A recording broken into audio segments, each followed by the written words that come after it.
All right, so there have been rumors that RFK Jr. is trying to make a deal. First, he was trying to make a deal with Trump. Then he tried to make a deal with Kamala in exchange for a cabinet position. I'll drop out and suspend my campaign. Well, here's his vice presidential pick, Nicole Shanahan, saying the quiet part out loud that, yeah, they're considering dropping out and backing Donald Trump in the general. So here she is. You know, there's two options that we're looking at, and one is staying in, forming that new party, but we run the risk of a Kamala Harris and Waltz presidency because we draw votes from Trump, or we draw somehow more votes from Trump, or we walk away right now and join forces with Donald Trump, and you know, we walk away from that and we explain to our base why we're making this decision. Okay, now normally I would say once you go there and say a thing like that, that means you're going to drop out and endorse Donald Trump, because no normal campaign signals that they are thinking about dropping out. Notice when Joe Biden dropped out, he went from I'm all in, I'm all in, I'm all in to I'm out. Once you go into that maybe phase, that means you're out.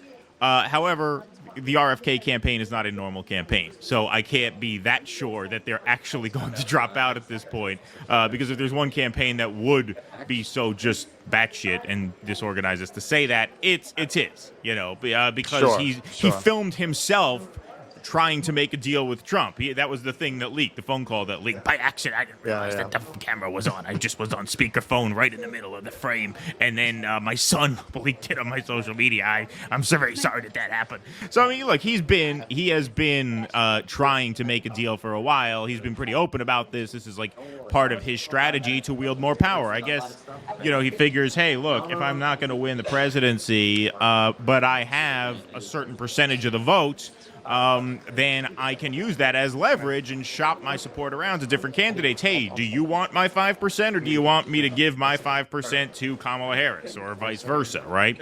Oddly enough, you know, Jill Stein is speaking at the event tonight. That was what Ralph Nader, when he ran as a Green, that was his idea. His plan was, let me get to 10% of the polls, and then I will tell the Democrats for X, Y, and Z, in exchange for X, Y, and Z, I'll drop out and give you my 10%, right? Not a terrible idea, but that seems to be what they're doing. I don't know that they're going to drop out now, but it is interesting that she just came out and basically said, at this point, we're either staying in or backing Trump. We're not going to back Harris. Because RFK backing Trump would be significant, because, you know, he doesn't have a lot of support, but this is a close enough race right now where a 3-point bounce for Trump would be pretty seismic. Yeah, well, how could he really back Harris at this point? He burned that bridge. I mean, how can he back Trump? I mean, he's a lib, basically. The guy's basically a lib. He's basically a lib with unorthodox views on, like, medicine. And yes, you know, a little bit slightly more anti-war when it comes to white people. Yeah. Still for the brown people wars, obviously. But, you know, it breaks his heart to see white people get bombed. It does. It does. Yeah. Well, that was right at the beginning of the war. You had all of these journalists say the soft part out loud, which was quite remarkable. Frankly, they look like us. We're not used to seeing that when the war started in Ukraine. At the end of the day, as much as we were talking about earlier with Kit, MAGA's not what it used to be in terms of kind of being more grounded, more earthy, being a little more like the opposite number of the shit libs. Even so, there was more room for heterodoxy in the Trump camp than among the Democrats. The Democrats are really obsessed with canceling people for any variation. So what does he get out of that? Like they're going to do what they did with Rogan. They're just going to completely renounce his endorsement. So what's the point? Whereas Trump will warmly embrace it. Right. Yeah. No, I mean, that is probably how they made that decision. I mean, they made Harris an offer and she turned them down.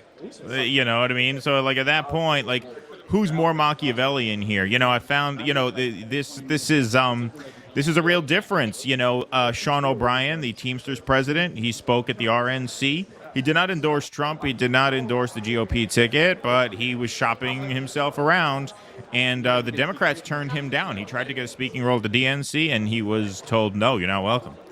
And the Vanguard guys fired off a real banger of a tweet. They tweeted out that headline, and then they commented, "Fuck around and find out." Yeah, no, that's great political outreach. That's really intelligent. A labor union leader, the Teamsters president, speaks at the RNC, and out of spite, presumably, the Democrats deny him a spot, and they're like, "That's what you get." Well, that's how you get the Teamsters endorsing Trump, right? I mean, that's what that turns out to be. So that's really, I mean, I hope it's satisfying to you. I hope it gives you emotional satisfaction that you just burned that bridge, but that's what you've done. Well, that's the personality style of that party, and because that's the kind of signaling they put out. Those are the kinds of people they attract. They attract Right. people that language appeals to. That's why I was talking about this the other day, that at the Goodman, which is like the big repertory theater here in Chicago, they're doing Inherit the Wind for election season. And while that may be a perfectly creditable play, that's not why they're doing it. That's not Right. why they do To Kill a Mockingbird. They Right. love these stories that make them feel superior and Right. portray the Rubes as backward and ignorant, and the triumph of the enlightened people, and education and knowledge and science. They eat that shit up. So any kind of signaling like that, oh, wow, you went and you spoke to those people. They love that. They love that. That's what they're in it for. That's what politics is to these people. It's bragging rights and one-upsmanship, and really a deep impulse toward intellectual authoritarianism. They Right. really want to be able to tell people how to behave and how to think. That's what we saw during COVID, man. What was it? A majority of Democrats agreed with the idea of putting people in camps who didn't want to get the Right, right, right. vaccine. A majority. Right. Yeah. Camps. Yeah, no, Camps. these people should have power. Please clap.